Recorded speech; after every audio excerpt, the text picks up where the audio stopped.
வணக்கம் ஓவியா.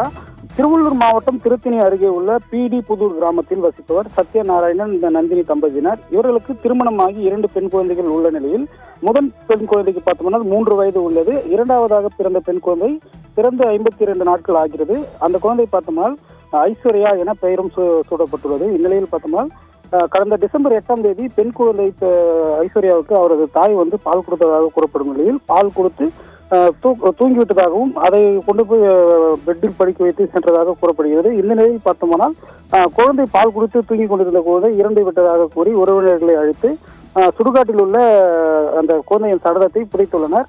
இந்த குழந்தையின் சாவில் மர்மம் இருப்பதாக அந்த பகுதியை சேர்ந்த கிராம செவிலியர் மற்றும் அரசு மருத்துவர் நேதாஜிக்கு தகவல் அளித்துள்ளனர். இதனிடையே பார்த்தோம்னால் நேதாஜி அளித்த புகாரின் அடிப்படையில் பார்த்தோம்னா டிஎஸ்பி கந்தன், வட்டாட்சியர் குமார் மற்றும் அரசு மருத்துவர்கள் பார்த்தோம்னா சம்பவ இடத்திற்கு சென்று அந்த இடுகாடில் புதைக்கப்பட்டிருந்த குழந்தையின் சடலத்தை தோண்டி மறு பிரேத பரிசோதனையானதை மேற்கொண்டுள்ளனர்.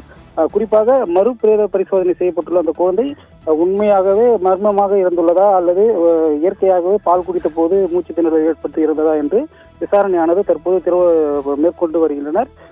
52 நாட்களான பெண் குழந்தை உயிரிழந்து புதைக்கப்பட்ட சம்பவம் அந்த பகுதியில் பெரும் பரபரப்பை ஏற்படுத்திய நிலையில் மருத்துவர்களின் அறிக்கையின் அடிப்படையிலேயே மேலும் விசாரணை நடைபெறுமா அல்லது இயற்கையான மரணமா என்பதை முடிவு செய்யப்படும் என்று கூறப்படுகிறது. ஓவியா.